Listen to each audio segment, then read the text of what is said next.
The feeling is the secret. Aria's journey. Aria Winterbloom stared at her reflection in the coffee shop window, absent-mindedly rubbing her aching knee. At 45, the chronic pain had become her constant companion, along with a stack of medical bills and a career that felt like a dead end.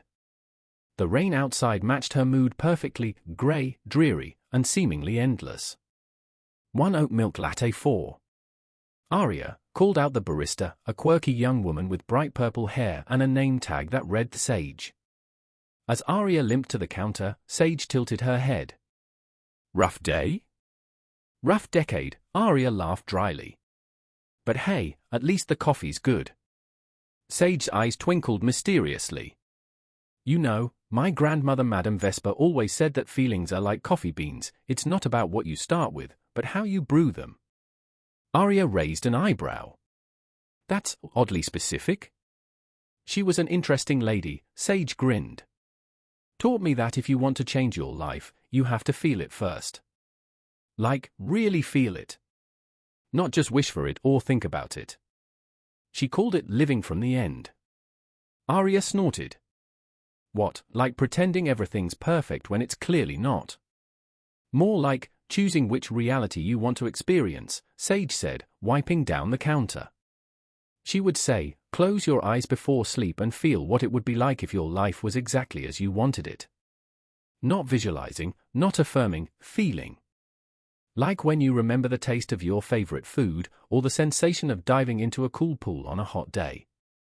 That night, lying in bed, Aria decided to try it. What did she have to lose? She closed her eyes, and instead of focusing on her throbbing knee, she allowed herself to feel what it would be like to move freely, to dance, to run upstairs without thinking twice.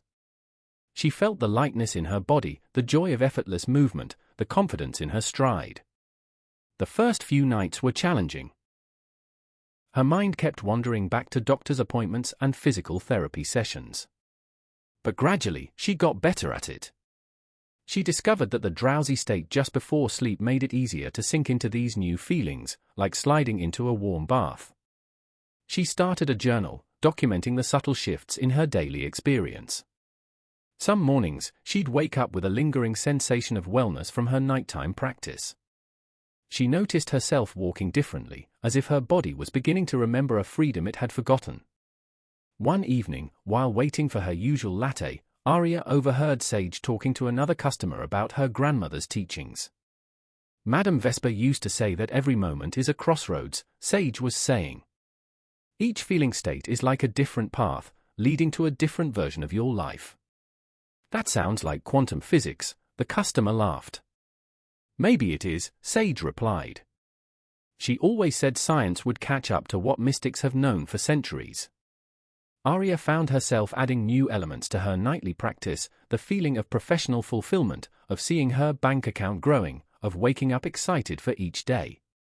She imagined the sensation of her phone buzzing with exciting job opportunities, the feeling of saying yes to projects she loved, the satisfaction of making a difference in her field. Strange coincidences started occurring.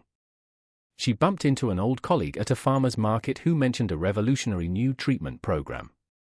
Her LinkedIn profile suddenly started getting more attention. One morning, she even caught herself humming while making breakfast, something she hadn't done in years. 3 months later, Aria practically bounced into the coffee shop. Sage looked up and did a double take. Someone's looking different, she remarked with a knowing smile. Aria beamed. Remember that clinical trial my doctor mentioned months ago? I got in. The new treatment is working better than anyone expected. And you won't believe this, I got headhunted for a position that's perfect for me.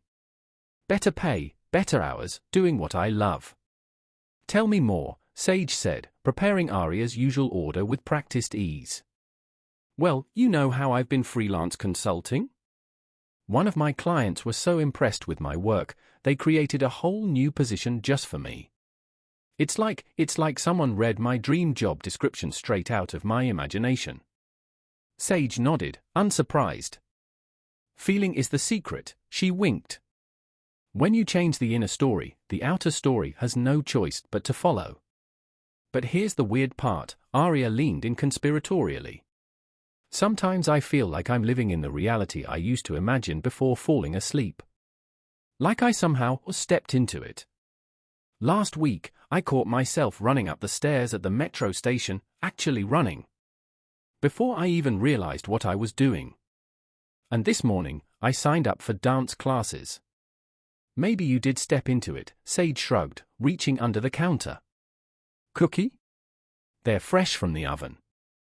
Madame Vesper's recipe, of course. She always said that transformation should taste sweet. Aria took a bite and closed her eyes, savoring the moment. When she opened them, she could have sworn Sage's hair had momentarily shifted from purple to silver, like starlight. But that had to be a trick of the light, right? As she walked out into the sunshine, no rain today, Aria noticed a new spring in her step. A young woman passing by complimented her on her radiant smile. Standing at the crosswalk, Aria remembered what Sage had said about crossroads and different paths. Looking down at her half-eaten cookie, she noticed something written on the napkin in elegant, silvery script. The feeling is the secret, but the secret is that you are the feeling. The handwriting looked ancient somehow, yet the ink was fresh. When she glanced back at the coffee shop to thank Sage, she blinked in surprise. For a moment, just a moment, the shop's worn brick exterior shimmered like a mirage, revealing a structure that seemed built of starlight and possibilities. Then it was just a coffee shop again, or was it?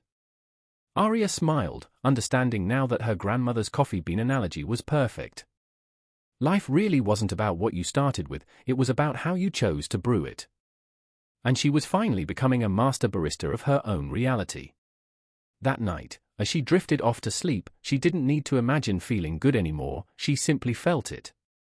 And somewhere, in a coffee shop that might or might not exist in every reality, Sage smiled and wiped down the counter, waiting for the next person ready to discover that the feeling is the secret.